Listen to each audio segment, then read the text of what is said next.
Get yourself together.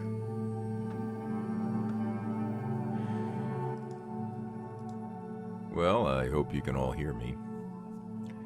If you can hear me well, or well enough, shoot me a text in the chat. Well, if you don't answer, then I know that I'm muted.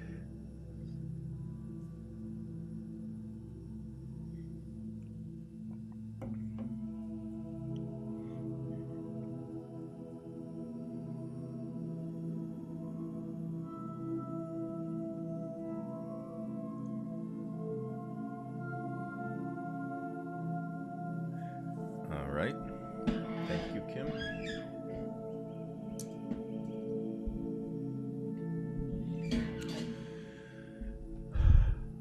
Okay, T-Bone, great to see you, T-Bone. Haven't seen you for a few shows, so it's always great to see you. And I loved your last video. Great stuff, and anybody who hasn't seen it, check it out. The visual imagery, but more importantly, the message. Anyways, or anywho, it's Saturday the 17th of December, and we're still here for now. We're also coming up on the 7th month that, hi Karen, that David's not here. So that's kind of tough to take. It's kind of tough to take. Because it's funny, I was watching recently the last show that Dave was on. He was with T-Bone, Veg, and Kevin Wheeler that night, I believe. And I didn't watch the entire video, but I was leafing through it. And I remember how difficult that was for Dave, because Dave wanted to be on that night. And he was a trooper, and he did. And you could see it got tougher as the night progressed.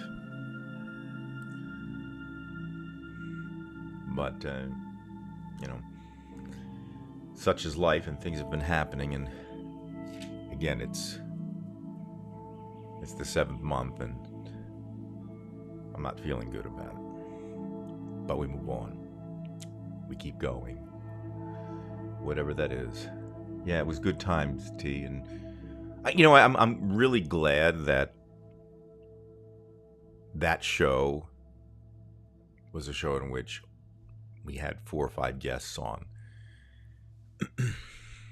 So it's something we can all share, because this is really what this program is about, sharing ideas, ventilating ideas.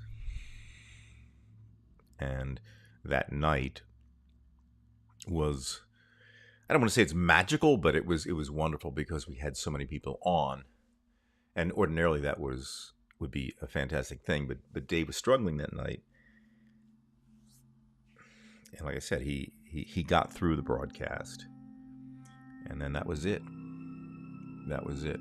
So that broadcast is very important to me, to go back to it, because that was really the last time we had Divided We Stand as we knew it, right? So welcome, everybody. And if you're unfamiliar with this face and this channel, this is called Divided We Stand. It was created specifically because David and I realized that there was no way that this country could be united, and nor should we be united as long as the other side gets very tribal and decides that they're going to do things in a way that we could consider fascist, authoritarian, and be happy with it. And of course, what I'm doing is tribalistic. I'm separating myself, saying that we are going to be on this side and not with them. But I'm really confident that we're on the right side. And one only has to just hear things in the last 4 or 5 years and realize that this is a struggle between whatever you want to call it. If you're a spiritual person, it's good versus evil.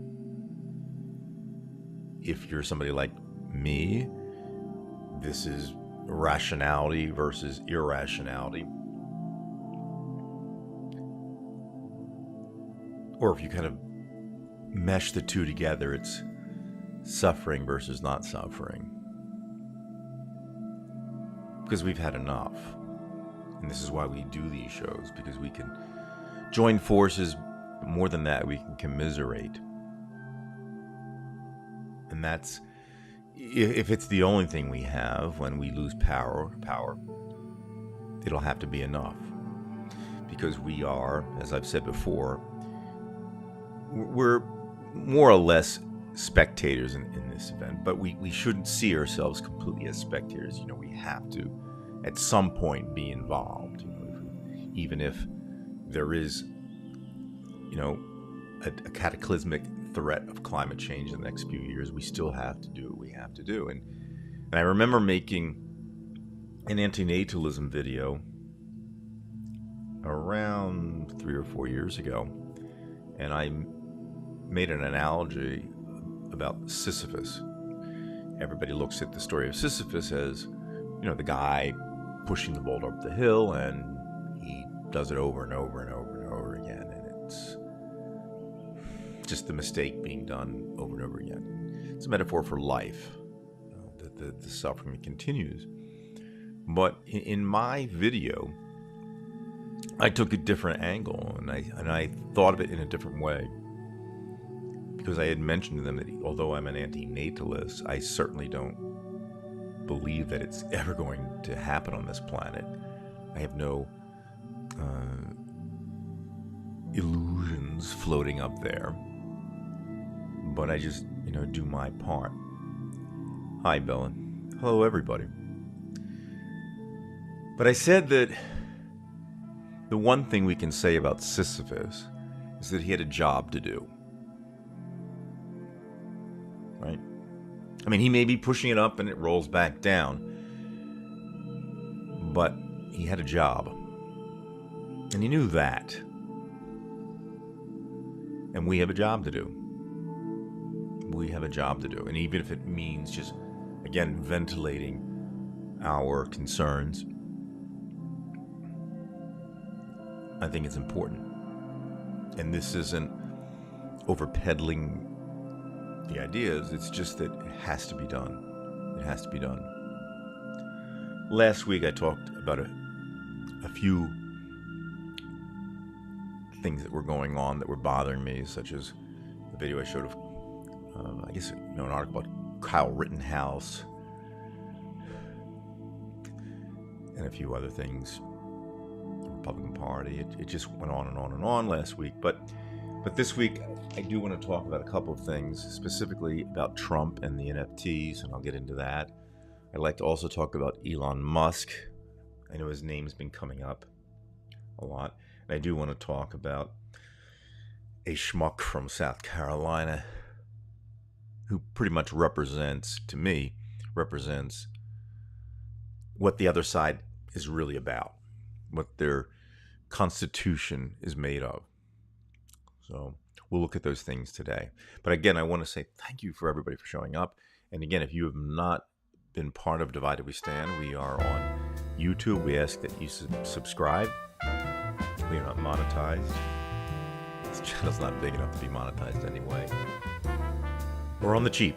And if you're on Facebook, we are on the Facebook group Divided We Stand. There is a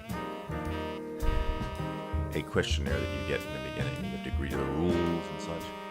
And once you do that, you get approved. So anyway, I want to say hello to the folks in the chat room. We've got T-Bone, we've got Bella, Jean, Karen, Kim, Karen, let's see, we've got Sandy, we got Singing Away, we've got Jean, we've got a lot of the usuals, a few different names there, and that's wonderful because we want new faces, so to speak, or new avatars. And that's another point I'd like to bring up. And that is, we all like our comfort zones. You know, I like doing this pretty much the same way every time. I like having the background music. The same setup.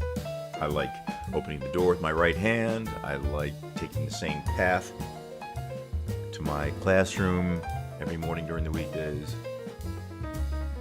But I think it's important for all of us, and I'm talking about myself, and I'm not here to preach to anybody, because that's the last thing I'm doing. But I say it to myself. And that is that I think it's important for everybody. Hey, Joey. Sorry, I missed you, Joey. Of all people, Joey. Joey, good to see you.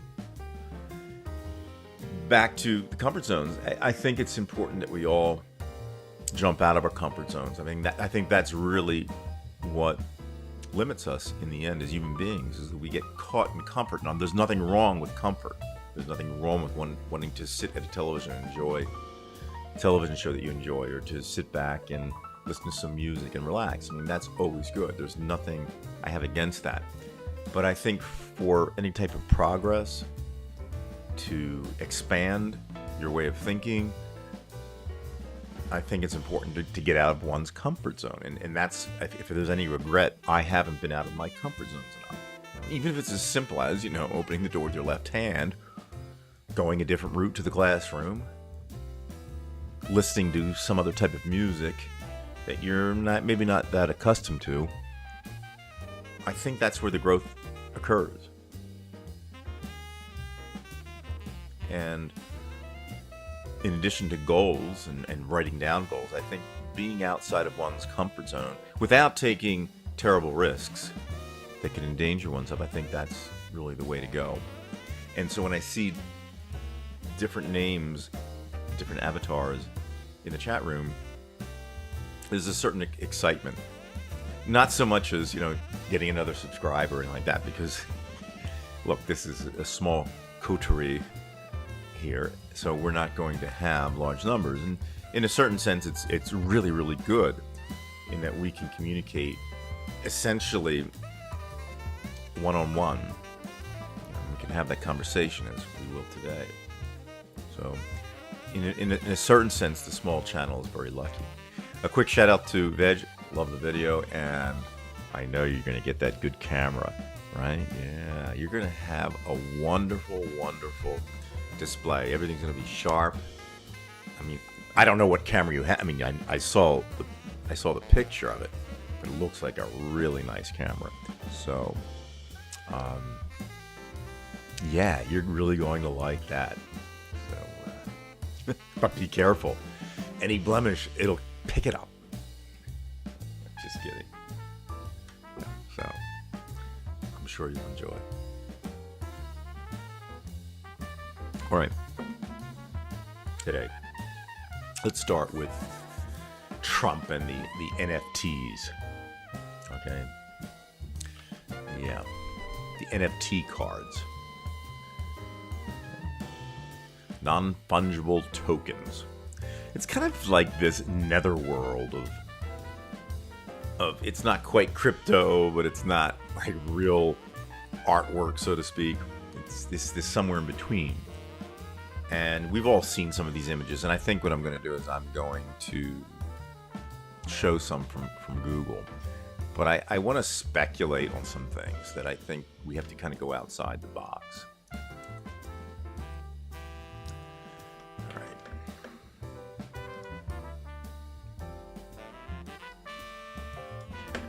So let me go to a screenshot here.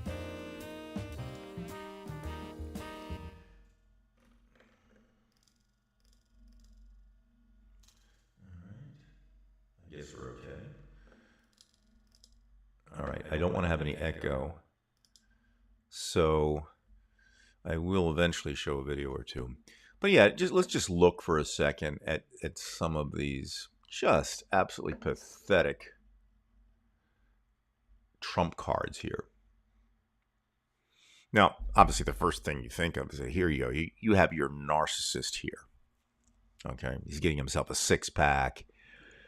He essentially wants to be the Superman of the United States. And if he can't look like that in real life, he'll look like it in the digital world. And again, no one but a narcissist would do something like this. Just absolutely pathetic. Now, most people, and I'm not putting people down because this is what I was thinking about in the beginning. I was thinking, well, he's charging $99 for these things and giving people the opportunity, one lucky winner, to sit down at dinner with him. And of course, they sold out the first day. And I thought that was kind of peculiar because anything that he has done has failed. And even Republicans who revere him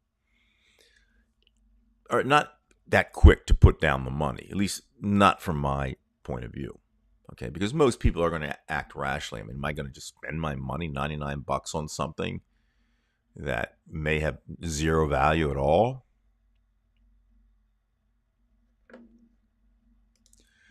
No, I'm going to speculate that there's more going on here.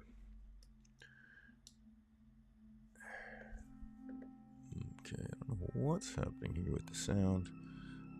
Okay, I think the soundtracks start from the beginning again. I don't know why. I have to set that up. But anyway, forget about that. Right, so, you hear people saying, geez, there he goes again, the $99, and people are stupid enough to buy this crap. Now, I could buy that. I mean, I understand that idea that these people are sycophants and they're going to put in the $99 and buy it. But what is really interesting to me, at least to me, is that this happened overnight almost. I mean, in other words, he built this thing up and there's this complete letdown. And even his greatest acolytes were making fun of it to some degree or in some way, like even Steve Bannon.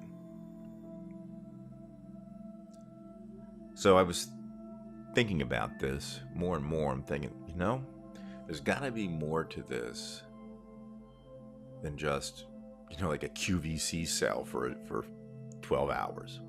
There's got to be more than just getting people to pay $99. Because think about it. if it were really for these people, these Trumpers, who were going to pay $99, he'd have to be sure that they were going to buy it. Because there's nothing worse for Trump than the fact that he doesn't live up to the expectations.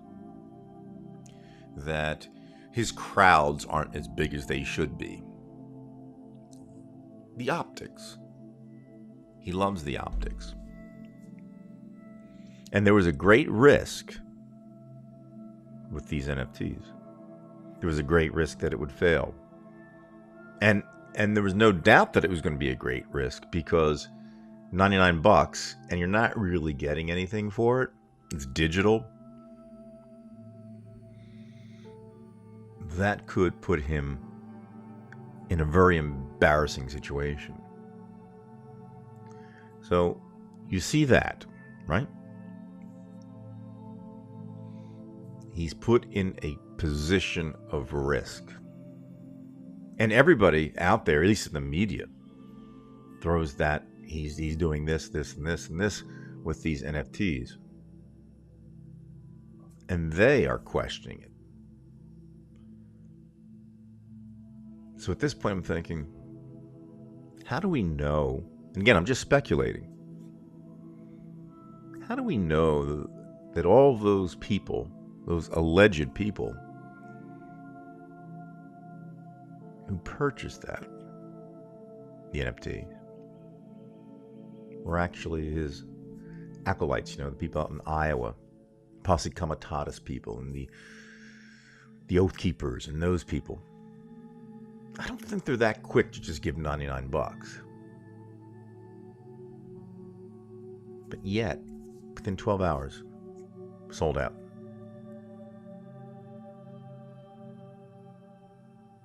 So it makes me wonder, and again, this is pure speculation. It makes me wonder. I'm turning the music down here. It makes me wonder if there's something behind this with the money. Because, we know that during the time that we had the midterm elections, the price of oil went up. The Saudi Arabians cut the supply of oil, and they did it temporarily.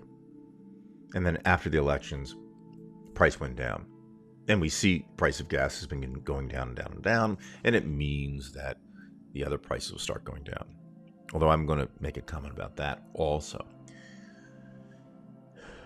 So there are wealthy elements around the world who are willing to be in cahoots with him. Saudi Arabians, of course. The Russians, of course. Because it's in their best interest to be in cahoots with him. And these are all authoritarian figures.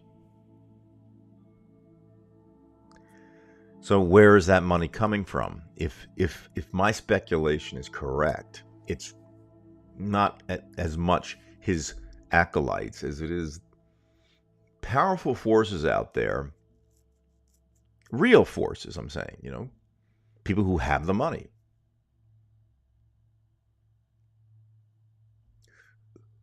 In whose interest would it be to bankroll this? It could be any of them. Putin, Mohammed bin Salman. And again, I could be wrong. But just something doesn't smell right. It's kind of like the feeling that I had with Eileen Cannon. You just knew something was going to come up. And things have come up. Just like, the prices with the Saudi Arabians. And I will mention now Katie Porter in this. She did a wonderful job explaining.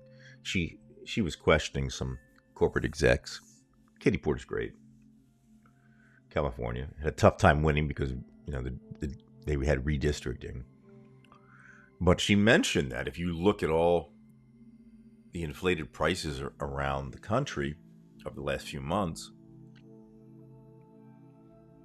59% of the price increases went to the people up top in the corporations.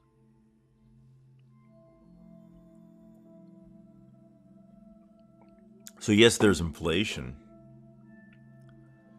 but 60% of it didn't have to be there. They were simply raping us.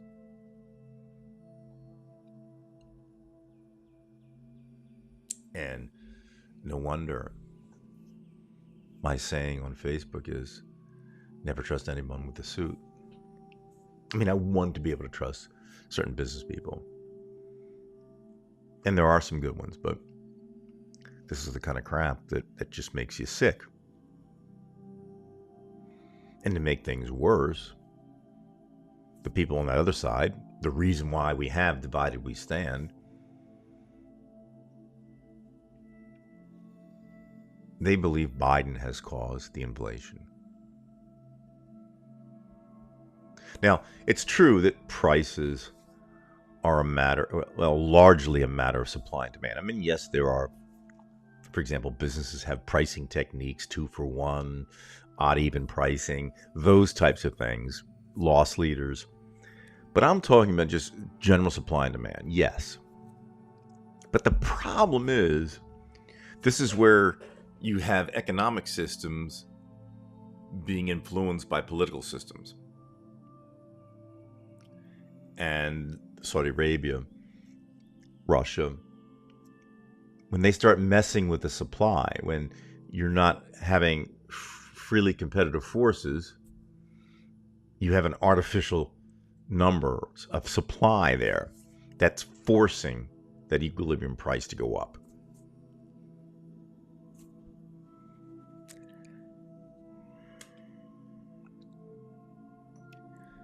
And it wouldn't be half bad if people were intelligent enough across the country to say, you know, the prices are going up and it sucks, but a lot of it's really because of what the Saudi Arabians are doing and what our Republican Party is encouraging or endorsing, because they were happy about it.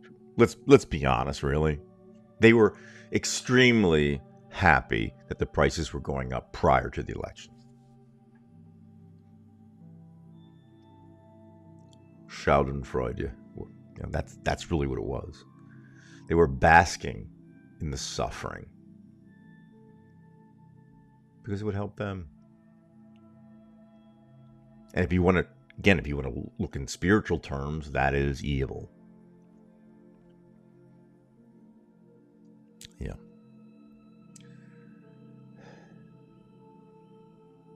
So last week I mentioned something about Kyle Rittenhouse. There was some kind of tweet where he said people have to be held accountable, which was ironic and moronic.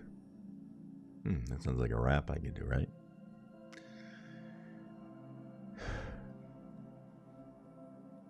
Then he only gets worse.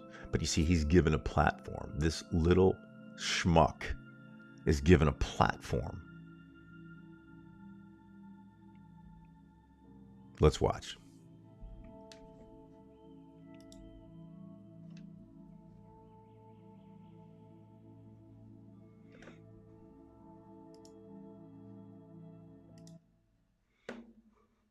Now I'm going to try to cut out the echo. I have to switch the audio to what's going on Google. All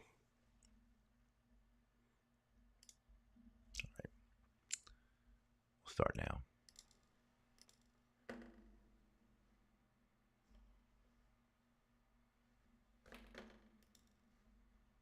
Will do anything they can to come after us, and I'm talking about conservatives right now. Absolutely. I mean, if you look at the censorship with Elon Musk, what he's exposing, Charlie Kirk was blacklisted, a bunch of other conservatives were blacklisted on Twitter. They're preventing our voices from being heard, and soon they're going to take away our rights and they're going to persecute us, and it's going to come. People are going to try to throw trials on us, and they're going to try to silence us, and they're going to try to take over the United States of America.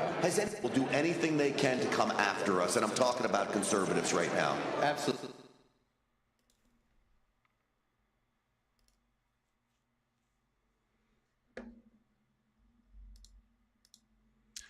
All right. That was America Fest. America Fest. Using the name of our country in their own way. Because to them, this is what America should be. So Rittenhouse is feeling sorry for Elon Musk. Musk is being silenced. Again, these people are projecting. No, he's not being silenced. In fact, as we know, he's going a bit further than one would think. Let me see if I can dig this up. All right.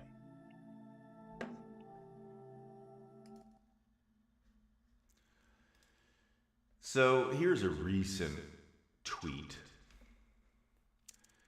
from Elon Musk a day ago. See if we can to get everything in here. John Cusack says, there it is, admitting he doesn't give one fuck about free speech, but saying you should be so lucky that I'm a kind despot. So Musk says, in some parts of the world, journalists get murdered for crossing the wrong people. Maybe he's alluding to Putin, of course. Banning reporters I don't like from my own platform feels like a pretty innocuous alternative to me.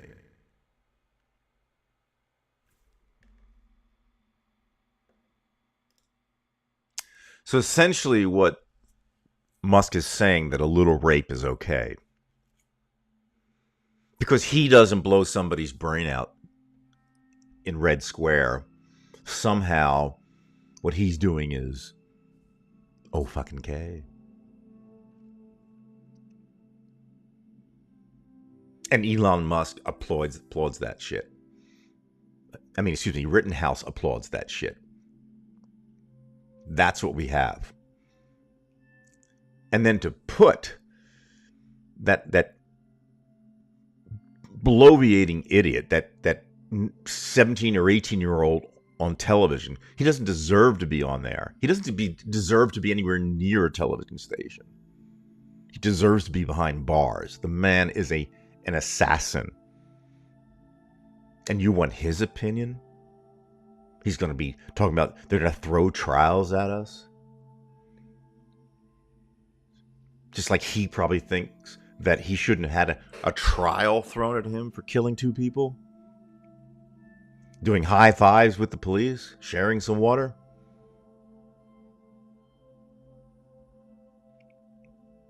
He went looking for blood. You and I know that, right? He's a murderer.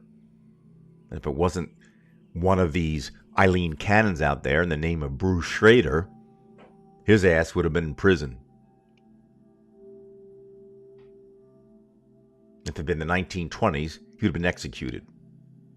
Some have been executed for less. You cannot know how much I don't like Kyle Rittenhouse. But what makes it worse is he becomes a poster boy.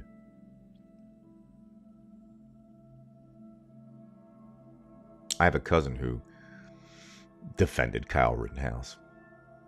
In a conversation with him, I was ready to blow steam out my ears. But this was maybe a year ago, 2 years ago, I don't know. But we've hit a point now where it's not even a matter of outrage. It's almost as if, it's hard to explain, but it's kind of like,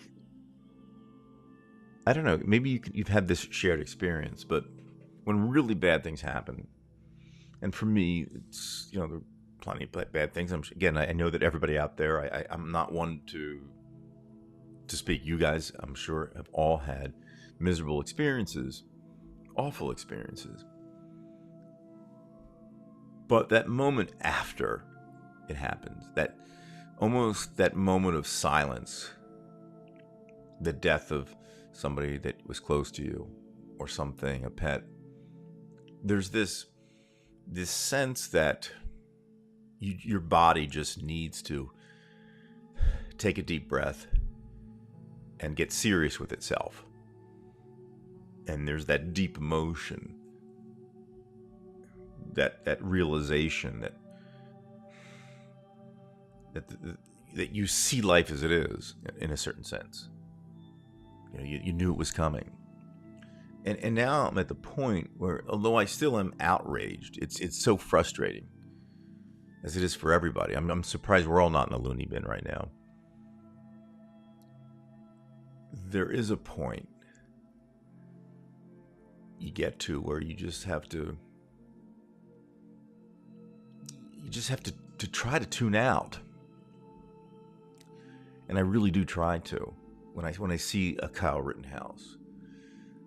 But it's almost as though this is some terrible animated horror tale. Like as if it shouldn't even happened. How did we get to this place? This is almost medieval.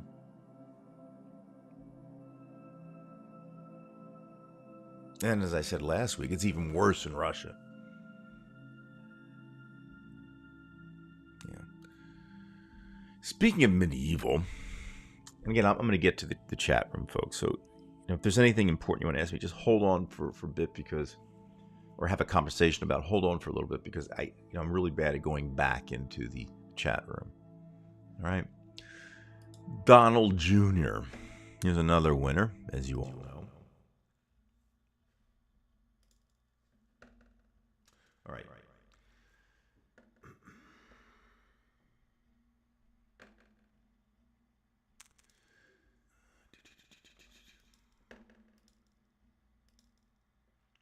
I had it. Here it is. Okay. So Donald Jr. is taking his son out for a little shoot 'em up. Like the Wild Wild West. 21st century style. It's like the Beverly Hillbillies meet the nuclear reactor. So this guy's got nothing better to do with his son than to go out and throw grenade launchers. You think I'm kidding, right? Let's take a look. Hey, Spencer's about to have a really, really good day. I'm gonna throw one. So what happens if I throw one? The real deal. Well, you're gonna get to shoot the grenade launcher. Can I throw one? Okay, I wouldn't throw it. Let's see. You got some very cool toys to play with in the desert. Oh, don't worry, we won't. Now we got grenade launcher. Are you ready? Are you sure? Okay. Spencer's about to have a really, really good day. I'm gonna throw. So Spencer's going to have a really good day. So he says, a really good day. That's child abuse. Absolutely.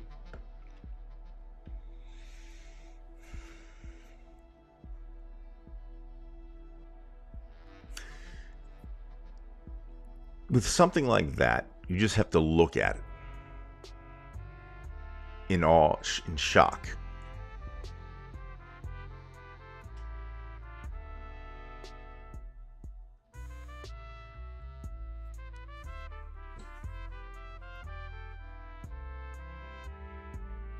I mean, really, think about that. Taking your son out to play with guns and grenade launchers. It would be bad enough if he, took out a suitcase of cherry bombs or M80s or firecrackers. But grenade launchers, which of course are meant to kill. And since he doesn't like us, even though he's in the desert, you and I know what that stuff is really for. It's for people like you and me. That's the sickness. He couldn't take his kid out into the forest with a camera, and take some nice shots of the nature. No, he had to show him the grenade launcher and the host of other weaponry. Which, by the way, he wouldn't get near if he were in an actual war zone. He would not participate, because when the other person has one of those on equal footing, the real character comes out. Or should I say, the real lack of character comes out. Speaking of lack of character, Ralph Norman. You know that name? All right. So, Ralph Norman, if you're not familiar with him, nor that you have to be, he's a congressman from South Carolina. And he's one of these congressmen who sends one of these texts saying that he's encouraging the president to institute martial law. And of course, he spells it Marshall. Spells it incorrectly, as most Republicans do. He's encouraging martial law. So we want to look at that text. But more than that, we want to look what he says after to make an excuse, because he has no character. He has no strength. He's a coward. If you're going to say something so bold and absurd, then own up to it.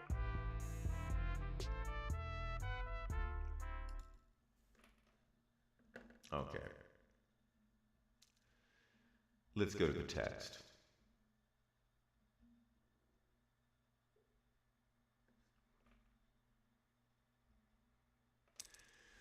He's talking to Mark Meadows. Mark, in seeing what's happening so quickly and reading about the Dominion lawsuits attempting to stop any meaningful investigation, we're at the point of no return in saving our republic. Our last hope is invoking martial law. Say it. Please urge the president to do so. Well, he forgets the president. He says to president. He's encouraging that sick fuck. And either one way, either I'm talking about Mark Meadows or the President of the United States, to institute martial law, to make your vote and my vote not count, and then to have an authoritarian government. He's encouraging that. He's willing to send that text and be the badass. Now, of course, that didn't work out. The insurrection was stopped, thankfully. Then what does our hero say? Again, lack of character. He's so low to the ground here. He's just frost on the grass. So he says, obviously, martial... Now he spelled it correctly, right? Because he's been embarrassed by the media, and rightly so. Obviously, martial law was never warranted. That text message came from a source of frustration on the heels of countless unanswered questions about the integrity. So he's blaming somebody else. Of the 2020 election, without any way to slow down and examine these. Slow down? How much slower could you go? Hell, we had to wait, 6 to 8 hours to have anything done on January 6th. And examine these issues prior to the inauguration of the newly elected president. Yeah, well, we have to, if you want us to ask questions, we did. And we got a lot of unanswered questions, but they're from the Republican Party. So he can't own up to his own actions. Ralph Norman. Ralph Norman. What a fucking hero. And that guy is representing, I don't know, I forget which district it was in South Carolina, the 5th district. Doesn't matter.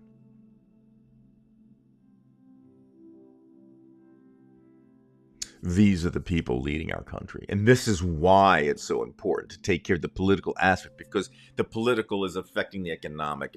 It's affecting everything. It's infecting. And as I said last week, they're kind of winning, these people, as a general rule, whether it's in Europe, definitely in Russia, China.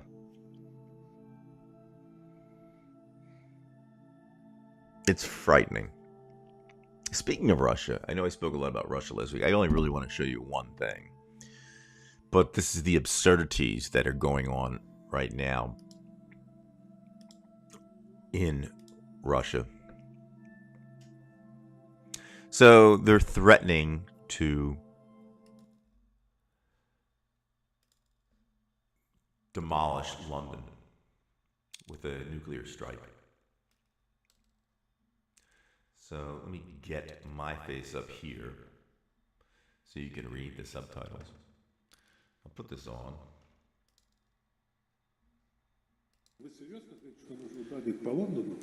So this is, the show is from, this guy's name's Solovyov, not the guy that you see here, but this guy's show. He's kind of like the Tucker Carlson of Russia. He's very close with Putin, and he's a lunatic. And one of his jobs is to present other lunatics on his show and make them seem like they're rational. And they make shit up. They just make shit up. So let's look at the Republicans over there making shit up. You know, it's really what it is. You know what that is? They should call Russia the make shit up country. Because the people are so ill-informed. They're worse than us. They are the most ill-informed people in the world. The worst. Because what you're going to see here is believed and endorsed by most people in Russia. Not all, but most. Here it's about, what, 45%? Only 45% of our country is ill-informed. You know, the Fox viewers and Newsmax. All right. Look at the subtitles. Here we go. Я еще когда 3 или 4 месяца назад сказал, что вот я понимаю, что, конечно, мало приятно, и все говорят, да что, как можно? Не надо сначала по Вашингтону, слишком далеко. Лондон рядом. Лондон рядом.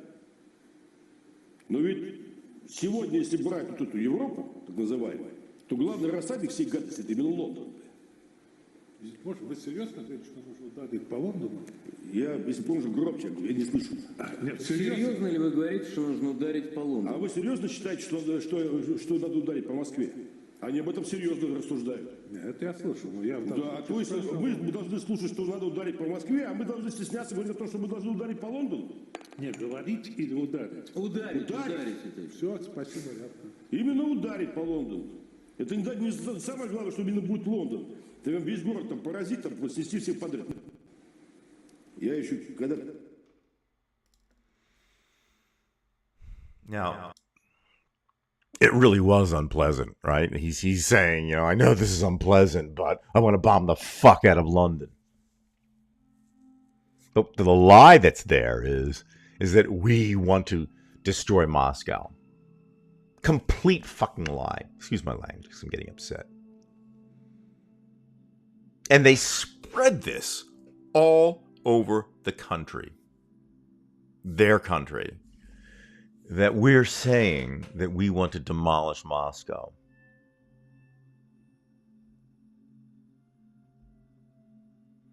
And this asshole, now the guy who runs the show is the biggest asshole, but the guy that you saw,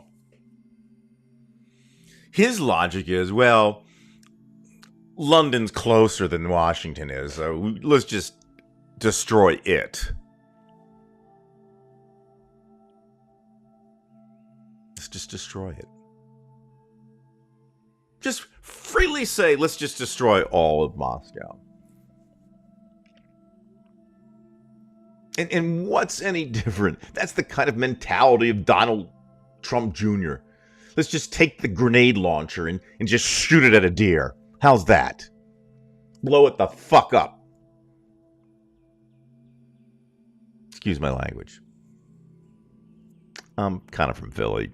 We speak plainly. Except at work, I don't do that. That's the mentality of these people. You know, let's just bomb them from 50,000 feet. And let's make up the lie that they want to destroy us.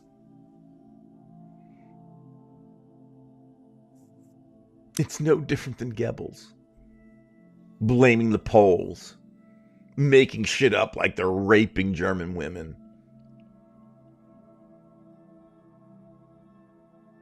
And then you're going to invade an innocent country.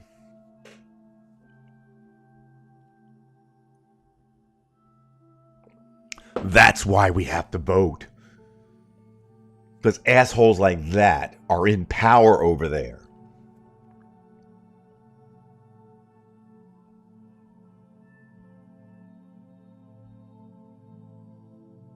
And apparently, some people here dig that. They're hip to that shit. Oh, that smells like shit. What a great idea.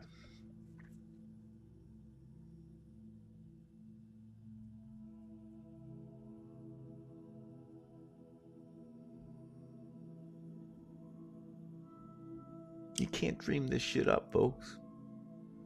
You can't dream this shit up. Fucking digital trading cards. Demolishing cities.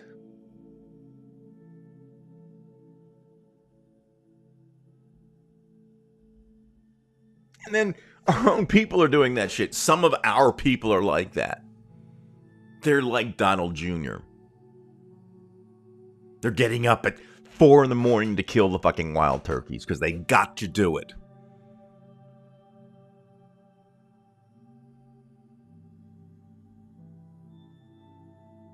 And then there's some people say, well, yeah, but the Democrats, they do the same thing. I don't say that shit. No, they don't do the same thing.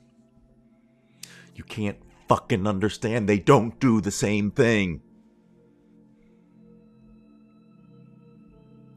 People just say shit. That's what gets me upset. And you wonder why days like today where I do this shit. Because they say stupid shit. You start to hate stupid people.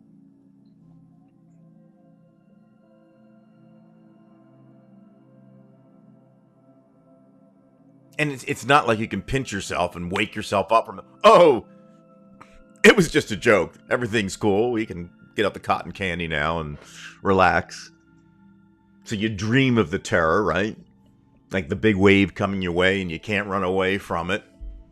Then you wake up and you see that they're threatening nuclear war. And once it starts,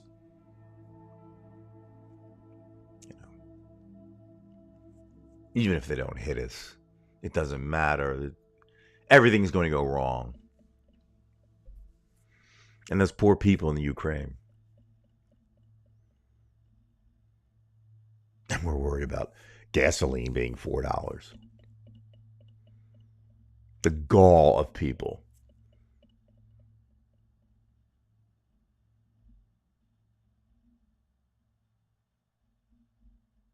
Because they don't want to wait in line that's more than 2 deep. What have we become here?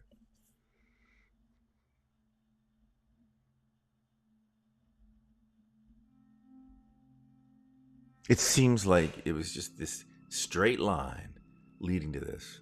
It just took a little bit of time and a lot of Trump to empower this type of thinking. And it's sickening. And it has its deleterious effect on people. And to this day, I keep thinking, how much of this finally got to Dave? Because Dave was the positive one in the beginning. I mean, for years, Dave was much more positive than I was. And he would always say, well, you're a little bit too negative. And then we got past Trump for a while. And then lo and behold, Dave became much more negative than I was. And that's a rarity because no one was more negative than I was. The saving grace that I've had, as my wife has said many times, is that, and this is a compliment to myself, she would say, is that luckily I'm not depressed. Luckily I don't drink. I'm able to survive the horrible horrors. But not everybody can deal with that. And I'm not saying that's what's gotten to Dave or got to Dave. But as he told me on the phone, the last time I had a conversation with him, he says he wouldn't be surprised if it had something to do with it. Because I'm sure he doesn't know himself. But not just Dave, anybody, it has its effect on all of us. And if it wasn't for the fact that I walk a lot, cut some weight, I might be there too. and you aren't much different than I am. We're essentially the same people. We're just a different manifestation of each other. And that's not a spiritual thing. That is just a human experience. You feel heat, I feel heat. You feel a hammer, I feel a hammer. You feel the brightness. We may not see the colors exactly the same. I'm kind of colorblind. But generally, we feel it. And how we react to it may not be exactly the same. Sometimes there's the fuse that goes off, and sometimes there isn't.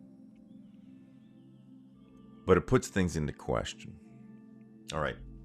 Now the strength of this program, and that is the commiseration. So if you want to have a conversation about some things, I do want to discuss things with you. I am going to jump right ahead toward the newest commentary. So if I missed your commentary, I'm going to apologize. I just see here Spencer's 10 years old. I didn't know his age. I forgot, but it wouldn't even matter. It's just so absurd what Trump Jr. was doing. So, yeah. Marshall makes good amp. I saw that one. I had a good Marshall amp, and I sold it, by the way. I sold a Marshall amp that I really liked when I was a teenager, and I shouldn't have sold it. What makes Brian echo? I think it's the fact that when I use my loopback audio, which is something that brings all the different programs on Mac together. So I want to be able to show you something and hear the audio from it. It's seamless. But the problem is when I bring Ecamm in and then I bring in my microphone, it doubles. And I have to be careful to click certain things, and sometimes I don't. So, yeah. I hope I wasn't echoing everything, okay? And if I'm still echoing now, I'm sorry. I just have to figure it all out.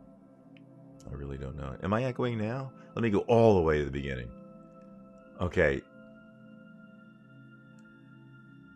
I have just rotated everything so we're at the front. Am I still echoing now?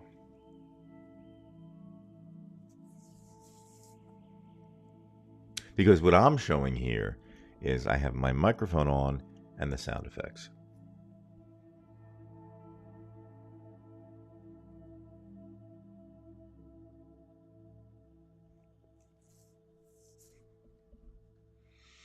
And there is a 30-second delay, I know, between when I say something and when you actually hear it. So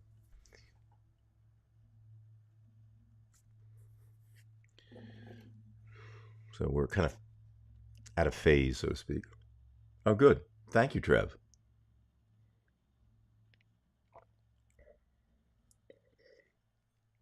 Speaking of out of phase, I was listening to, I don't know, it was NPR.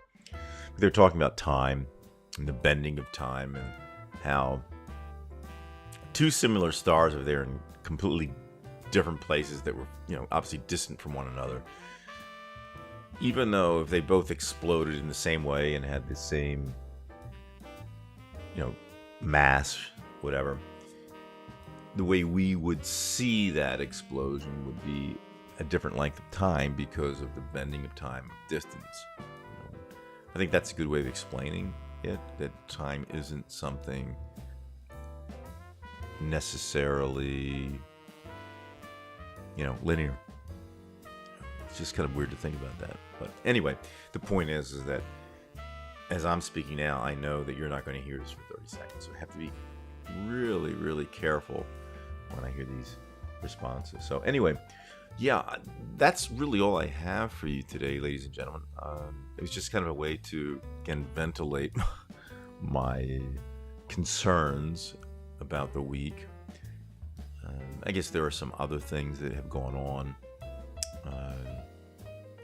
Yeah, right, Anthony. Absolutely. Time is a man-made concept. I mean, if you really want to look at time from a more logical standpoint, it's kind of like distance between events, like an actual distance. You were here, and then you're here now, and we're made up of these things, and there's distance, and it kind of gets away from itself. I mean, the universe, had a start. At least we think of a start, and it is now. But what is now is not clearly defined because of bending of time, and it seems so unintuitive to have a different time, but that's the way it is. It really, really is, and it's just hard to for the layman like myself to wrap one's head around it. And yeah, it's just peculiar, but it's just as well. Yeah, space is curved and time is linear, right?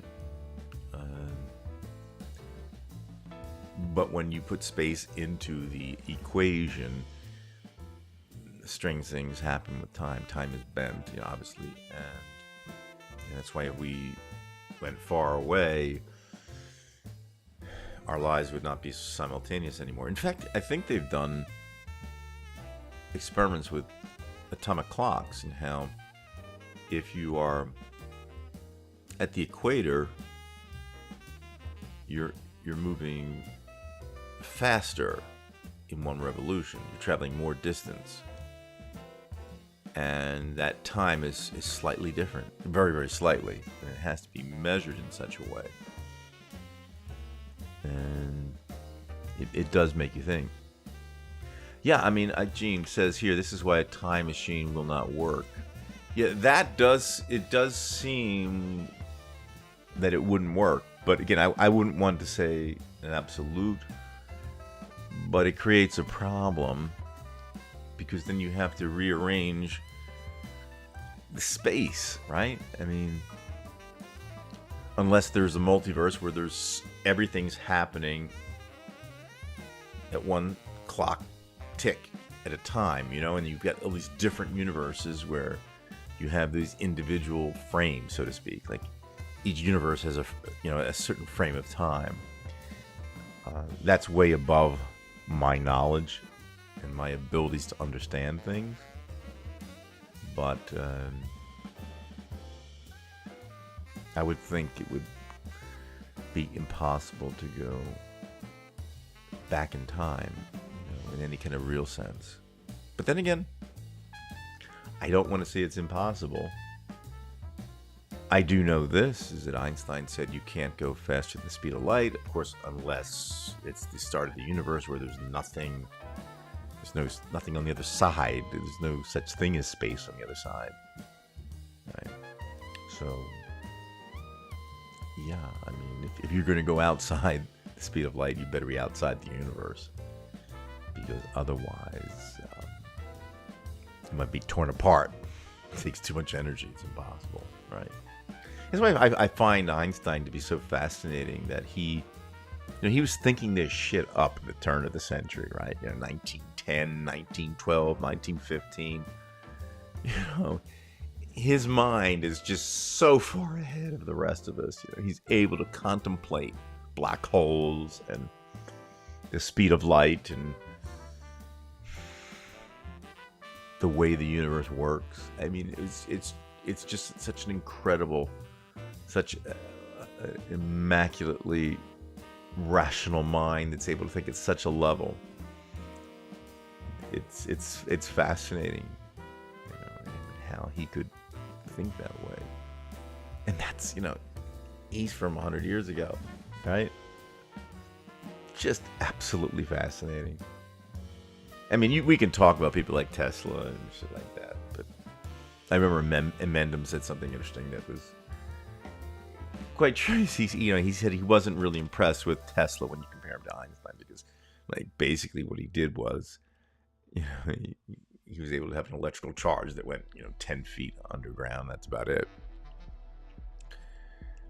I mean, I don't know. I mean, and we work with electricity and AC and this and that, but back to Einstein, to be able to contemplate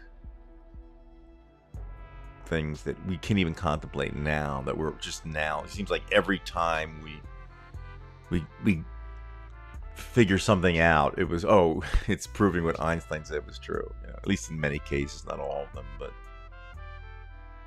it's a fascinating man. An Einstein comes around how many times? Once every 1,000 years? Maybe never. I don't know. Once. It's a gift. It's a real gift.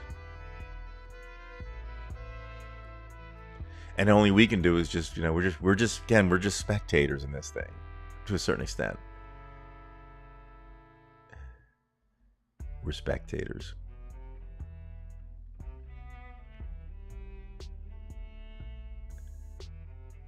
And if that's the best we can do, that's what we'll have to be, as spectators.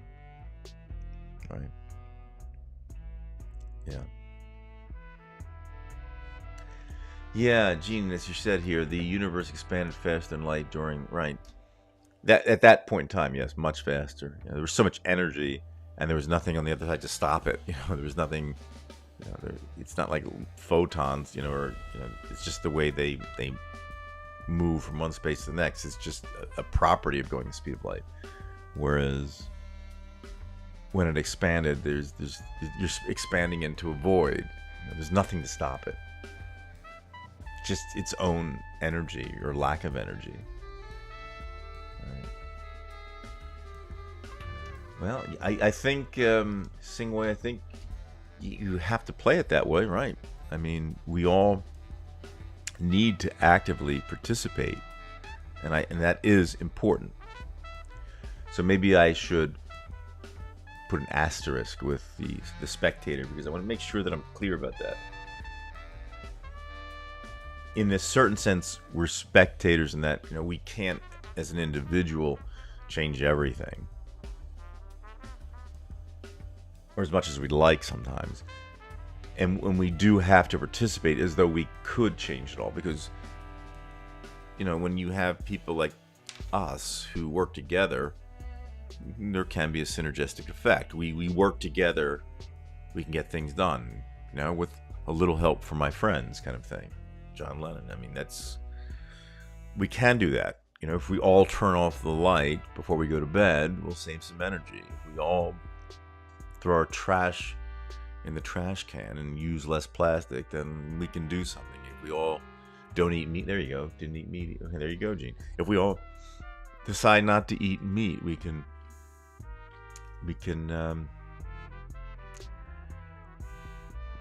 perhaps cause less suffering. So, yeah, we do need to participate. There's no doubt about that. But there are times when we're the spectator, and I give you an example. When I have to watch what happened with Kyle, I keep getting back to Kyle Rittenhouse from the beginning of the show. When I have to watch that, and there's nothing I can do at that moment, there's a spectator in us. So we're spectators in many cases. We have to be passive, in a certain sense. When we're infected with cancer, when we say we fight it, it's a passive fight. You do your best. You can't, box it, but you can do what you can So it's kind of both at the same time. But a lot of what we face, we cannot control. In fact, in most cases, the only thing we can control is ourselves. I can't expect people to make changes. I mean, it's for us to change them. It's deterministic. I wish I had better answers for everybody here. I mean, I'm kind of just defining the problem. We discuss it. Yeah, Anthony, let me get the veg first here before that. Okay, is the future already written, or are we actually going to change things for the better? Great question, because that is philosophical and also deals with determinism. In determinism, as I know it, the future is already written, but again, that's a disposition. You know, it's like the alphabet: A hits B, B hits C, C hits D. It's going to happen the way it is. But that being said, we have to actively play that role. Like, I'm playing a role that my brain is really creating. Everything I say is coming from the subconscious, just coming out. I couldn't do this if I had to actually sit down and think about what I was saying. The hard work is being done here. And my opinions, how I feel about things, have been a result of my experiences with my family, with my friends, and how I've been educated. That's why I speak English. So in that sense, yes, it was already written where this was going to be. The past is such a large influence on where we are today. We got to this point where we have electronics from the past. It was the people paid the price earlier to get to this. On the other hand, to have the idea that one could just sit there and watch like a movie and say, okay, well, the past, the present is determined from the past, which is true. You still only live in the present, and you have to act as though, and you will act as though you need to do this. We are driven to be what we are. Or as people would say, we're doing our best naturally.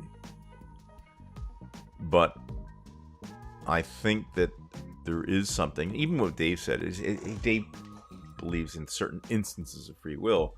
I don't think there's instances of free will, but I think we get a better understanding of what determinism is. It's not something that's... there was some force that says it's going to be this way. It's just the natural disposition of things happening.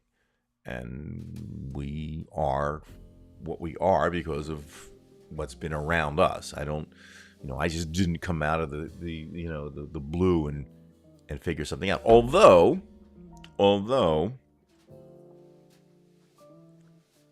one could look at, for example, my discussion about Einstein, that you say, well, hold it. He was really, really brilliant, right? And he thought of things that nobody else ever thought of. So if there is something called determinism, how is it that he can think these things up when nothing before? Well, that's true that it's still deterministic. There are a lot of things that happened to Einstein, I'm sure, that made Einstein the way he was. But he also had that brain. And that was determined ahead of time that he was going to have some kind of special brain. That's just what I'm speculating on him there, that he had deterministically been given a wonderful, wonderful brain. Just like, who was the other one? William Sidis, who was brilliant in his own right, but he was so mental that he couldn't get things together. So it was kind of a waste of brilliance. He never got his act together. He wrote a book about collecting train tickets or something like that. That was his thing. I mean, he probably thought on the level of Einstein, but wasn't able to connect the dots like Einstein could. So anyway, back to veg. I personally think, and this is my opinion, that we are headed to our fate, so to speak. But we have to play the role. Because once you know that you're headed for a fate, now you have this problem. Because if you believe that the world is deterministic and that it's going to be this way because A hits B and B hits C, then why can't I just sit on the couch? That's only because we now know what determinism is and the plight that we face. So now that we know it, we still have to play the game as though we don't know it. You still have to... I mean, I'm still going to put forth the effort. I'm going to try to save the dog, even though fate might say, well, you just sit down. No, I'm going to save the dog, or the cat, or the whatever. Anyway.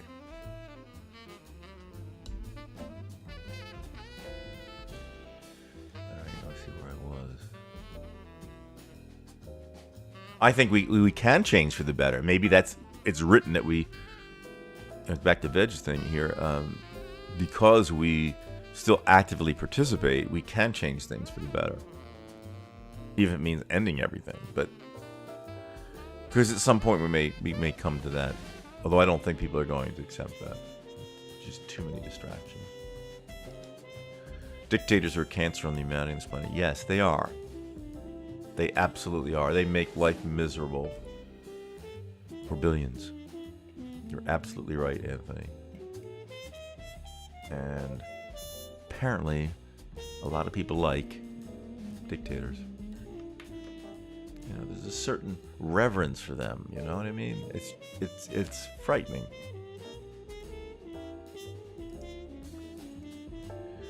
I do too, Anthony. I really want Dave to get better. I mean, I did speak with his wife about a week or two ago. I think it was a week ago.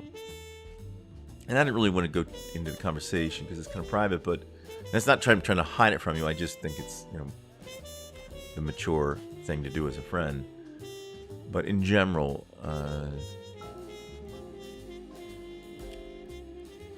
as always, I'm extremely, extremely worried about Dave. Again, it's 7 months.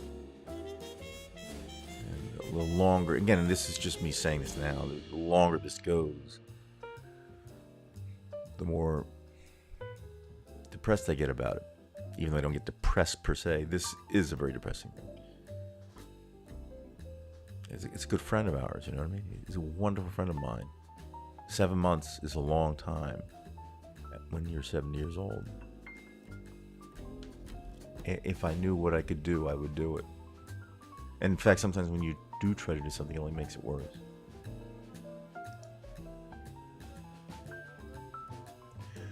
Only to me, Kim, and I respect your opinion. I think the book's written. I just don't think that there's a force, like an actual, more intelligent force that's doing that for us, because it's just too much hell-raising and crazy shit that goes on. Too many people that suffer. I don't think it's anything that is more intelligent. I think we start from something simple, and it was just shit banging against each other, shit banging against shit, and then eventually it got to this point. And it's written in the sense that A hit B, B hit C, C hit D, and I spoke English because I was born in this country. That's kind of the way I think it works. No, I mean, most people aren't determinists, Sandy. You know what I mean? I wasn't a determinist. I used to watch all kinds of videos of Arthur Young, who was not a determinist. He believed in free will. And I wanted to believe in free will, and I did for a while. I really did. At least I tried to rationalize it, and I hope there is free will to a certain extent. But we never really have it anyway. We're prisoners of our own body. If you think of free will, you can just do what you want. You just can't. Even in our society, we're enclosed, and we don't just necessarily become who we are out of something inside of us. At least in my opinion, but I respect everybody's opinion, and I'm not saying I'm right. I'm just saying that's the conclusion. Excuse me. The conclusion that I have made at this point in time. So I don't want to offend anybody. If you believe in free will, that's fine, or anything in between. It's just that this is where I've gotten, and I have to be true to what I believe, because I've gone through the logic of what I've experienced, and I don't want to necessarily believe that there's determinism. I don't necessarily want to believe that there's no power, that spiritual there that looks out for the people who need help, and for the animals and this and that. I want some type of powerful being to help out, but it's just not part of my experience, what I've experienced. And to believe otherwise, for me, for this guy sitting in this chair, for me, it's like I said, I've said this many times, it's been more of a negative thing for me to get into that type of thinking. You know, we're already changing around, just not for the better, unfortunately. You know, yeah, I mean, it's getting worse, our environment, and that creates, like I say, just the external environment creates a problem for us. If we could all understand that collectively, we could work together and change a lot of things, but we don't truly understand this power.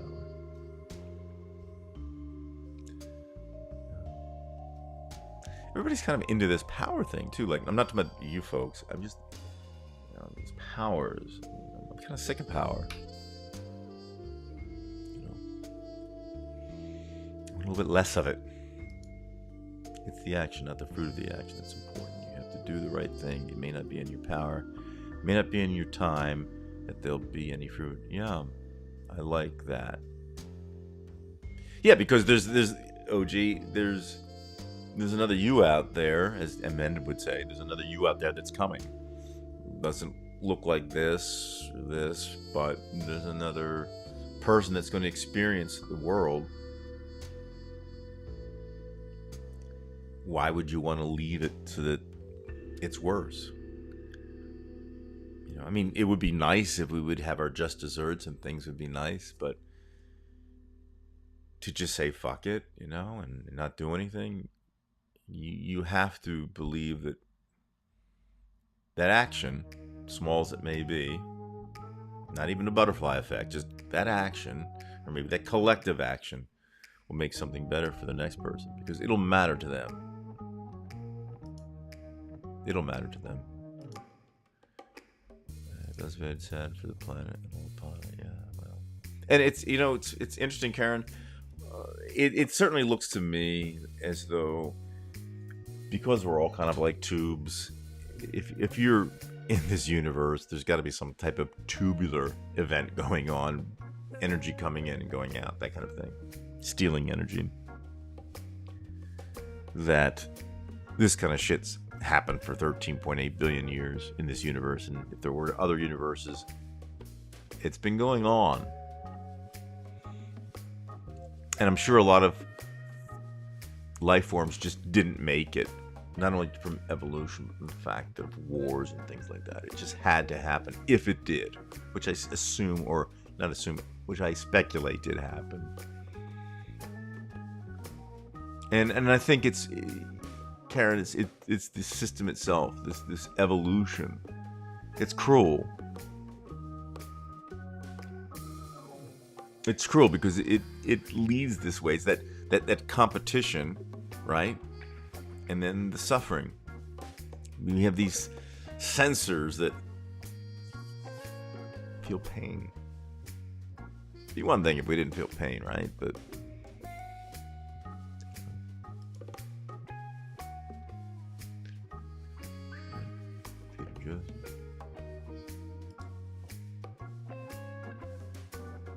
that doesn't mean you stop doing the right thing. You may never know what the results come from your action, but if you do nothing, they'll be right. And I agree with you. Yeah. And if you do nothing, it won't change.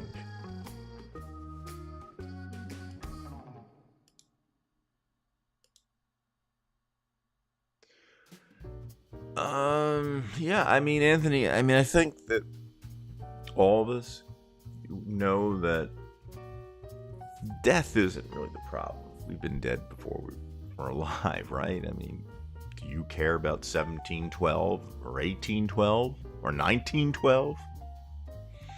It has no significance to us in terms of our life as we live it. But the problem is the dying, right?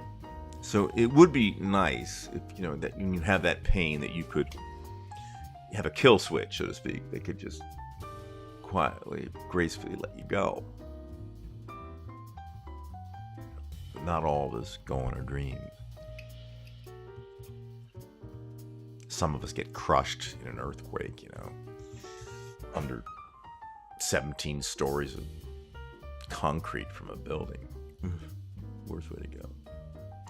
It's all frightening, isn't it? Dying is definitely not something you like talking about, and certainly not experiencing. And a lot of us are at the age now where we're kind of closer to that experience than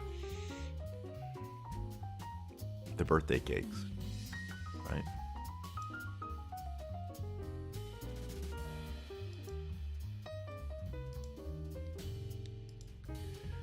$95% of the time humans are thinking about the past or the future, right? And that is isn't that peculiar, Reg? It's just a peculiar thing. Because, if you think about like clock time, where we're in the present, because that's all we ever live in, obviously. I mean, we all know that. Tomorrow's future is really tomorrow's present. And it's such a short sliver. Now. The past is done. It's gone. Sad or not. And the future's always out there. But we live in the now. I mean, it seems so simple, but it's really a lot more complex. Because we, as you said, people spend most of the time thinking about this and that. Now the past, got us here. And as I said, it was extremely important. If you're a determinist, the past is an MFer. I mean, really, it's a powerful force. This is why you have a lot of the problems that you have. It gets passed on. The problems of the past do get passed on. And that's why I have sympathy for people. I don't know who that had. Shit happens before a reason. Einstein was also a humanitarian, not just a genius. They said he made it possible to develop the bomb that landed on Hiroshima and Nagasaki. So it's a freak fight. Well, I think he knew the dangers of it, but the person who creates that is not thinking about flattening. And I know you're not thinking that, but Einstein doesn't think about making it for a weapon, or flattening. Even when they created dynamite or TNT, it was there to clear some areas and stuff like that. It didn't enter their mind to use nuclear forces or atomic forces to destroy things. They're using it as a source of energy. See, I mean, this is a pen, obviously, and I use this as a writing tool. But you see, there are people who will look at this and say, "Oh shit, that would be nice to stick in somebody's neck." That's the way they think. And like any instrument, you have to look at its use. Like I have a chainsaw, and it's like a wonderful device to cut down the amount of toil and work that I have to do to cut that wood. And that's all I think of it for. But yet, somebody's going to make a fucking movie about somebody with a chainsaw massacre. You're like, who needs to hear that shit?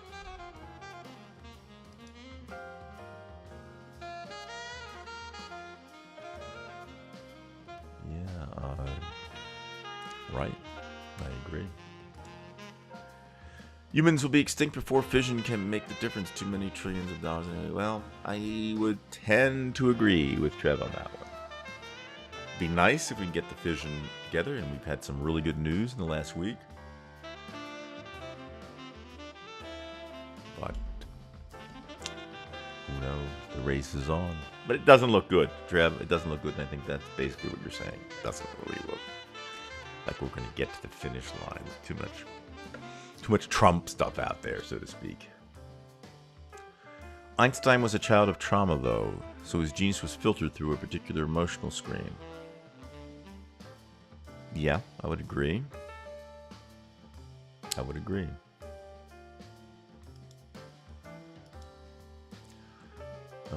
Trevor, I agree. But people want the unicorn science so they don't have to change anything in their lives. But, well, that's the American way, is the myth that technology is your savior.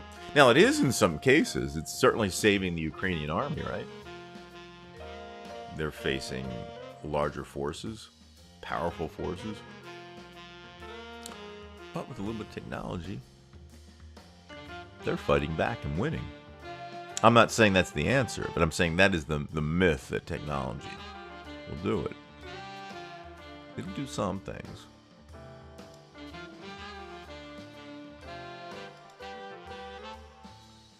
Einstein, early teachers, Brandon was an idiot. Yeah, maybe they were idiots. Apparently. The friendly reminders were planet dogs, you know. They're that good, and we've discussed this before. They're just wonderful. Yeah, I mean, when my life ends, you know, that last day, if I'm able to think coherently, I'll be thinking about what a wonderful thing it was to have experienced dogs. I don't know if we can predict the future, Anthony. I think that you can kind of see the continuum. I mean, we could see the continuum with technology, right? And I imagine we may get to fission. Who knows, you know?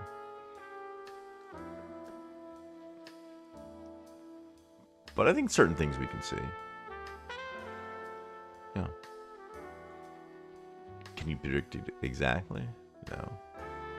We can predict our own mortality, but that's easy. T-Bone, we must live the now, the only way we know how. Do we have to accept it? Another deep thought.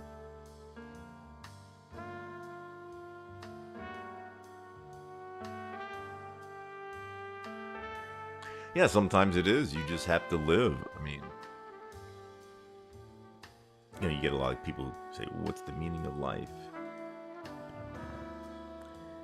What is it to die? You know, all these philosophical questions.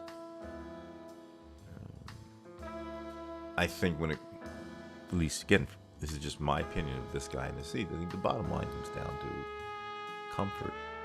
I mean, and again, I'm kind of going against myself because you have to go outside of your comfort zone, which is a different thing than being, well, I guess maybe not too different than being comfortable. But you certainly, in your life, you want to have a certain level of comfort. Yeah. But when you're trying to learn, you're trying to figure shit out, sometimes you really have to go out of your comfort zone. You know, like if I want to get this audio shit together, I'm going to have to spend a lot of time outside of the show figuring it out. Goes back to hero worship. Yeah, hero worship is a real problem, you know? Just people love it. I believe people could voluntarily sacrifice comfort if they understood it was for a greater good. If a Churchill or an FDR could communicate the quality of heroism, people yearn for significance. They do. They want to feel important until they don't. Sometimes. I think when I was 16 or 17, I had that kind of thing. I wanted to be, you know, a successful hockey player, you know, guy who could score the goal. In the Stanley Cup playoffs. Most kids think about hitting the home run in the World Series. For me, it was, I guess, all of them at some point in time, but and looking up to certain people, athletes usually. But as I got older, you know, I just lost that, and thankfully, I had a better grip of what it was to be a human being and what's really important. Be nice if you could have a benevolent dictator. And that would be the real answer. Because in a certain sense, you do want intelligent people. I mean, Socrates, I believe, said we should have people with wisdom, kind of leading us all, and then in between, you've got, workers and such. And,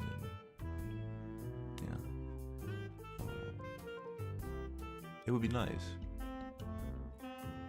but there aren't too many of them. It seems like there are too many Trumps out there, right? Right?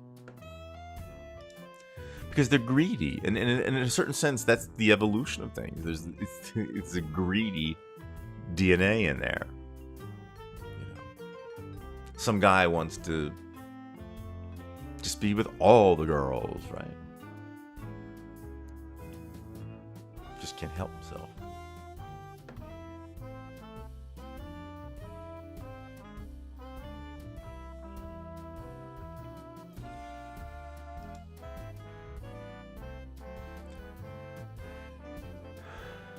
Butterfly effect. We won't even recognize ourselves as humans by the time Andromeda meets. That'd be interesting with Andromeda, because I know we're supposed to have a collision. But since places like Earth will be gone before we have that, I assume. But yeah. But we're so far out, even in our galaxy, that there's so much empty space. So in parts of the collision, there will be no collision, you would think, because there's just still so much empty space. You know what I mean? It's not like the Milky Way is like planet on planet on planet and on star and part of the solar system. There's just tons of empty space. So I'm sure it will coalesce the two galaxies into something, I would imagine. Again, I'm only speculating, but my point would be that I don't think all of it would just kind of just beat the shit out of each other. It would probably have a lot of empty space there, because we're in that safe zone, right? I mean, there's got to be space.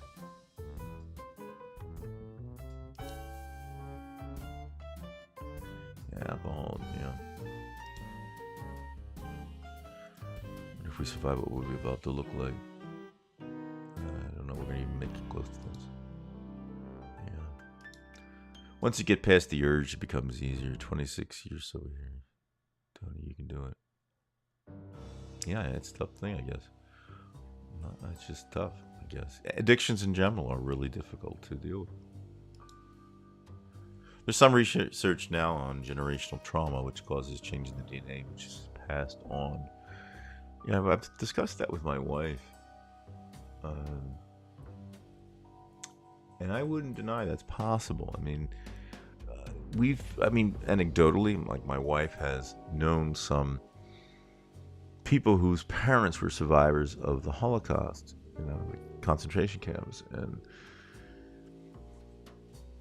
they may not bring it up with their kids. It just seems like the past has an effect on them, and even things before that. I don't know. I mean, if that trauma can be traced in their DNA, and I'm certainly not going to speculate on that. I'm just saying that I wouldn't rule that out as a layman. Okay, I don't know, but I wouldn't rule that one out.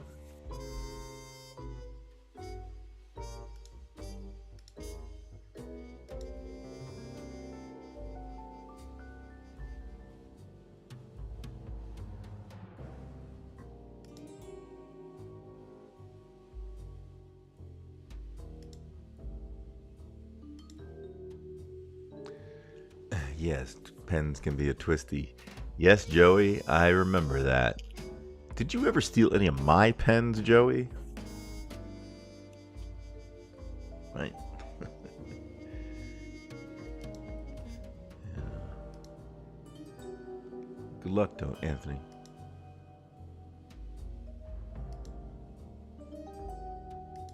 It's funny, your folks are mentioning the background music.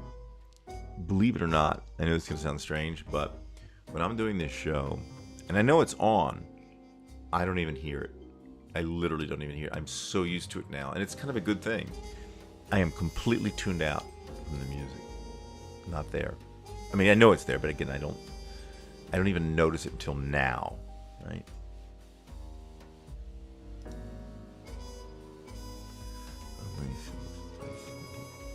Psilocybin can, I don't even know how to pronounce that. Psilocybin can save the human race. Ego adjustments. All world leaders made together periodically to ingest in a controlled circumstance. Right. But yeah, I mean, if that's going to adjust ego, I can't argue that, because I think that's the big problem is the ego. I mean, it's that genetic drive to be selfish, the selfish gene. You know? And if that could be limited, great. Beta males out there. But now we're getting these alpha females like Carrie Lake. What the hell's with that?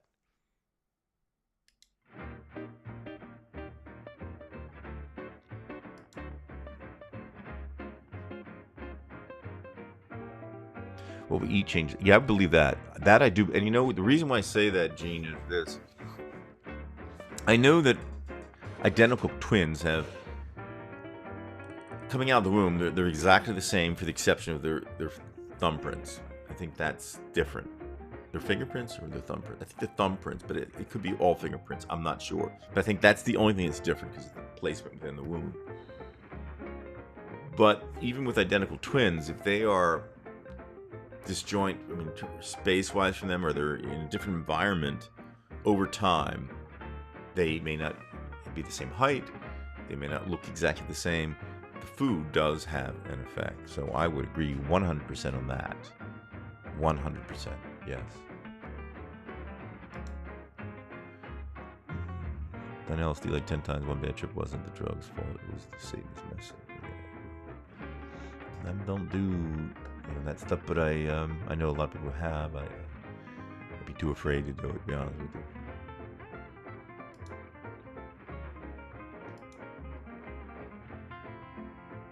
You're talking next year's doctor's kit is really. Yeah. We have the perfect fission reactor operating at a safe distance already. It's called the sun. Right. It's true. You're right.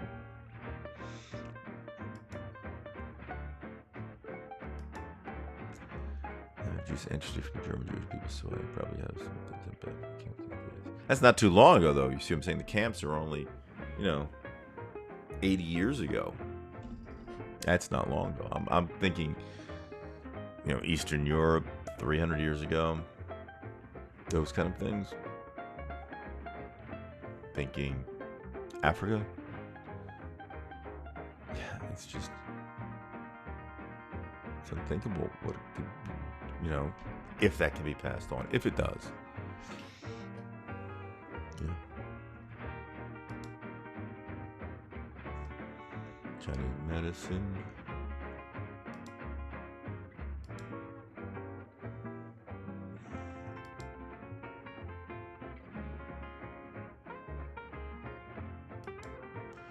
Yeah, that's that's a, there you go. That does it. That does it. You can go real far, too far sometimes, and that's all you think about, and that's brutal on the mind and the body. I don't want to get into that, but yeah, that's that helps a lot. It helps a lot.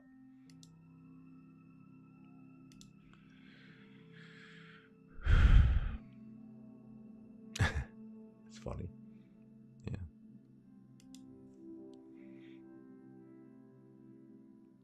I'll let it. Well, maybe I don't want to have dark chocolate. It was obviously the better of the two, though. The dark chocolate vis-a-vis the milk chocolate.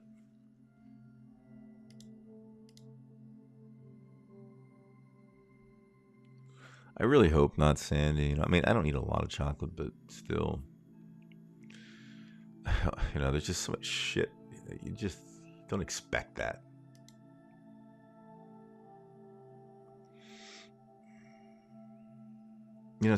Getting a good night's sleep is really important, just for losing weight. Because when we lose weight, it's usually most of it's from our breath. To get a nice deep sleep, just exhale those calories. get your REM sleep, get your deep sleep, not just light sleep, but deep sleep. REM sleep. We usually get most of it before we wake up. I think you want to get almost an hour of that a night, but you want to get deep sleep too. And I respect that. Good night's sleep. I'm referencing the home front in which W2 was the closest image we have of a climate mobilization. Of the unnecessary. Yeah, I follow, I actually follow my sleep. That's why I wear this, because I check it. I always check my REM sleep. And give an example. Oh, for God's sakes, it's not recognizing my face. I check my sleep every day. So, for example, last night I had 1 hour and 16 minutes of REM sleep. 16% of my sleep was REM. Light, 6 hours and 2 minutes. And then 40 minutes of deep sleep. 2 disturbances. Yeah, I mean, I'm just saying it's important because I've been trying to lose weight. I lost 47 pounds, believe it or not. I mean, I'm really starting to cut down now, but I'd like to lose about another 25. But it's my sleep. I've noticed, it has helped to get 7 or if I can't get 7 or 8 hours, at least get good sleep, because it's not just the amount of time, but it is what type of sleep you get. Yeah, you need that REM sleep. The only problem is the dreams. You know what I mean? You have to put up with some crazy shit. You know what I mean?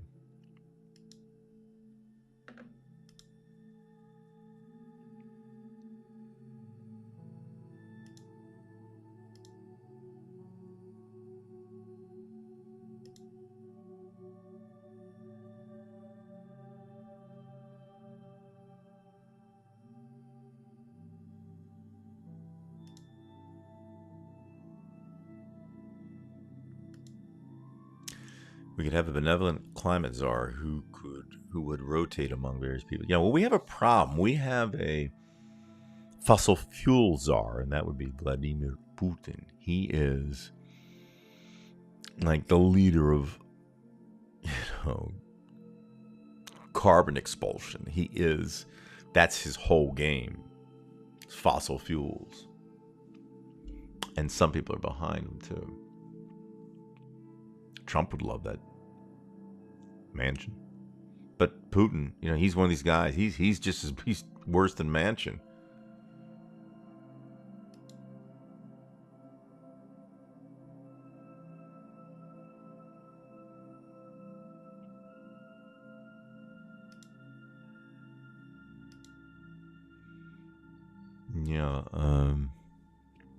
Marginal tax rate, See, that's the thing, too, is when we say 90% tax rate, it's just like all of a sudden you're rich and you pay 90%. Of course, folks, there's gradations as you go up. So they're still paying the same amount at whatever. If we're making $60,000 or $70,000 a year, they're 60 or 70, they pay the same marginal rate. When they get to 90 is when they hit a certain level. So I don't feel sorry for the rich. Still not paying a whole hell of a lot. And I think it's even worse when they've kind of inherited it, or when they are people like Elon Musk, who I guess has inherited some too. There's legacy wealth there too, but it's what he's doing. It's just so, ugh. I mean, he's becoming a disfavored of mine very quickly, Elon Musk.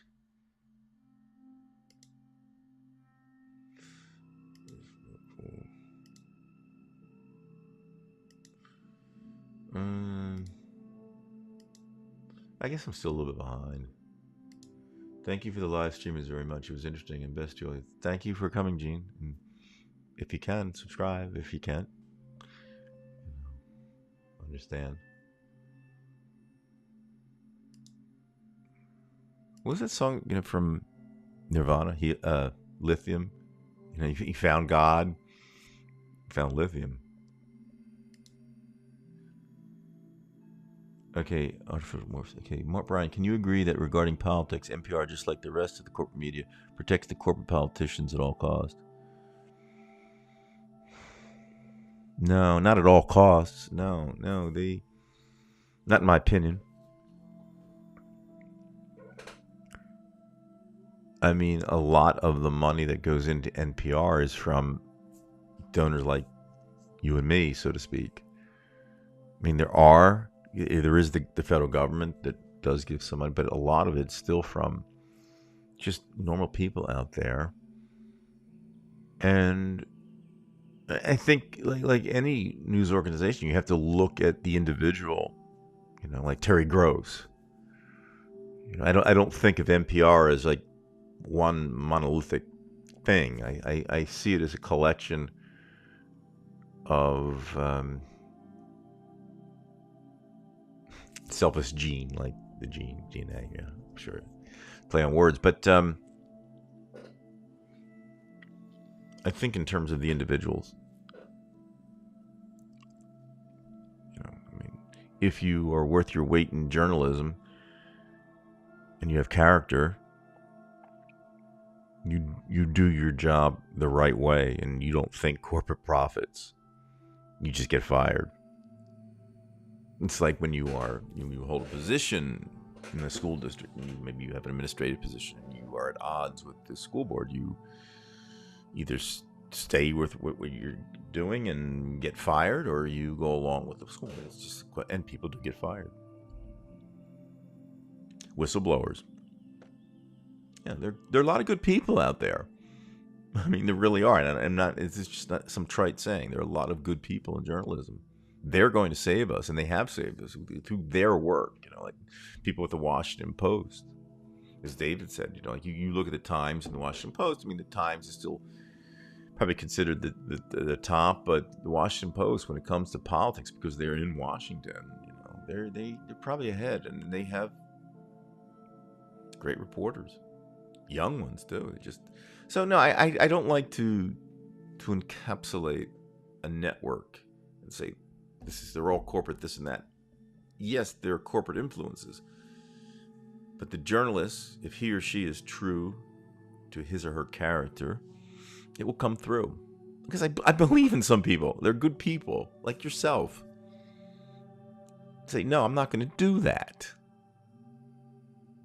Because of the determinism. Maybe they had parents. Maybe they had good friends who just will not allow them to be bought off. Someone who won't give in to Trump and say, no, I won't do that for you.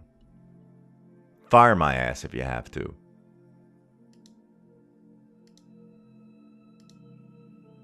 Peachtree just okay.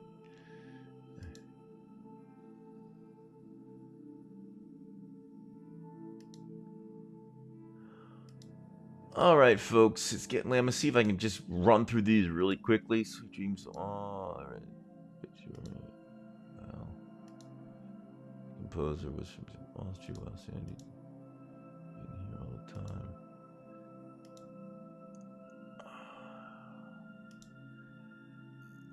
Frank Lawrence feeling perhaps digestion might help Dave. It's mental medicine after all.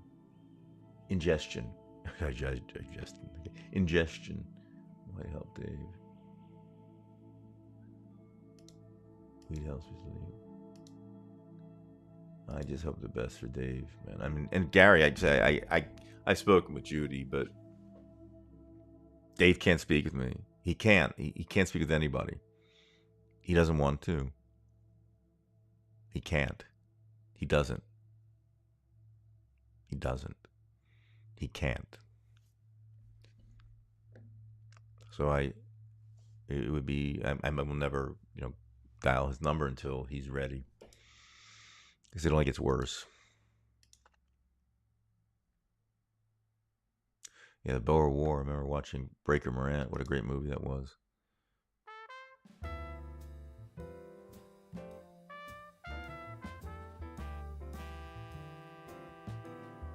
Yeah. get busted. Yeah. Still Texas, right, Anthony?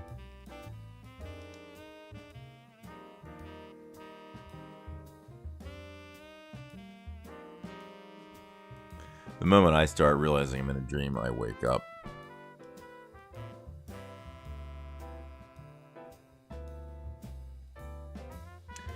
I would not doubt that, because I know a lot of my students don't get their sleep. Some go to bed at 12 and 1, and they're in school at 7:30. You know, it's tough. It ages them. And I think I've read something like that, where it's aging them more quickly. I wouldn't doubt it. It just tears the body apart, lack of sleep.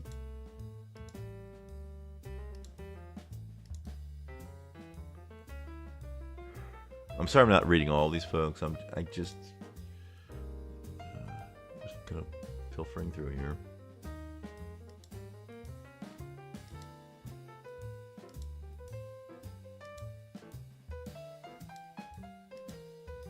Yeah, stupid Mars project. I agree with you. You know, like Musk is trying to find a safe haven for himself. He's just that important. He's like Putin. Thinks he's going to live forever. Putin is trying to do that kind of crap.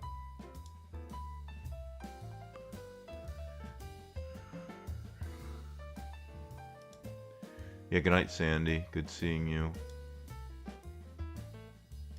Yeah. Looks like everybody's tired. You know, that's what we should all do. Make sure we all get a good night of sleep tonight, you know. I mean, and by the way, and I've said this a million times, not here, but there's one of the most relieving feelings when you're so tired and you lay your head on the pillow and you're just about falling asleep. You're just completely relaxed and you know that you're going into that other world, right? The world of the subconscious. I love that feeling.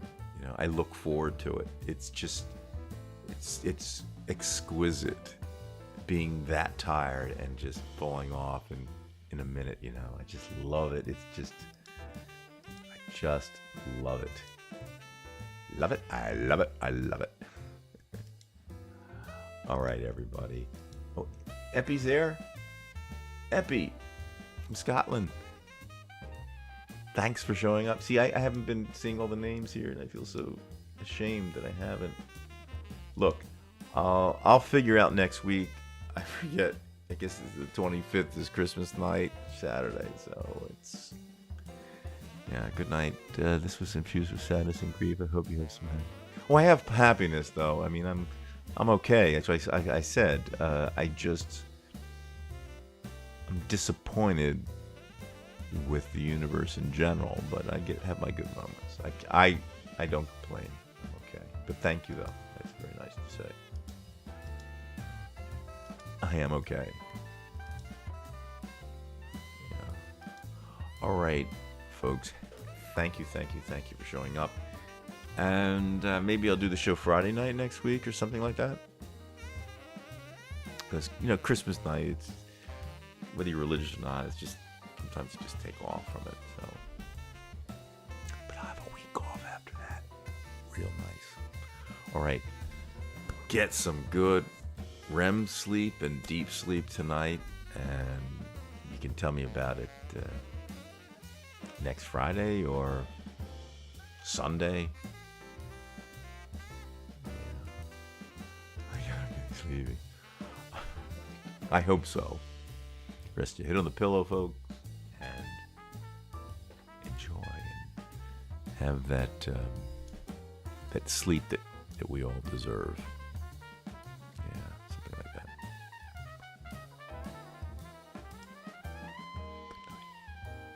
You're getting sleepy. You're getting sleepy. You close your eyes.